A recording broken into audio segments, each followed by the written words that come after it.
And so they say data is the new oil. Absolutely. Right? And obviously, from what we know, to build robust AI, we need good data, right? So let's just maybe take a simple example, right? So I mean, as we all know, the holy grail of marketing is to market to that one individual, right? To make sure that you have customized marketing to appeal to a particular person, right? So how do we do that, right? Now, for us to do something like that, we need to understand the customer better, right? So if you take a simple example, and this is something that we all sort of understand, or this is a simple use case of a bank, right? Wanting to promote, let's say, either a credit card or a particular product to an individual, right? How do they do that, right? So that means they have to understand the customer better to be able to market a particular product to that customer, right? How does one get to that point that they understand the customer well enough to market to that person? So if you look at it, we have our data in the bank already.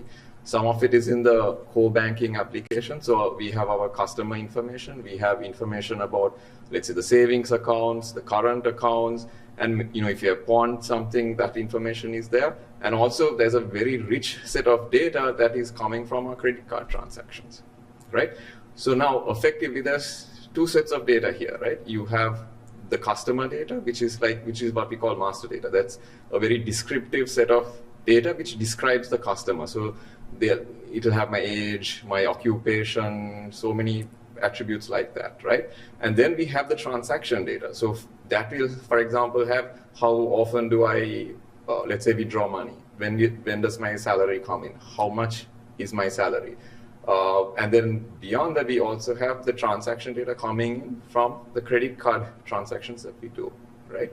Now, if we can bring all of this data together in one place, right, and connect it up, we get a good understanding of the behavior of this particular customer, right? We know his age group, we know his occupation, and we also get a sense of, okay, look, what is he doing, right? Is he spending on, let's say, going to a restaurant? Is he spending on groceries? We get a sense of, how he behaves, right?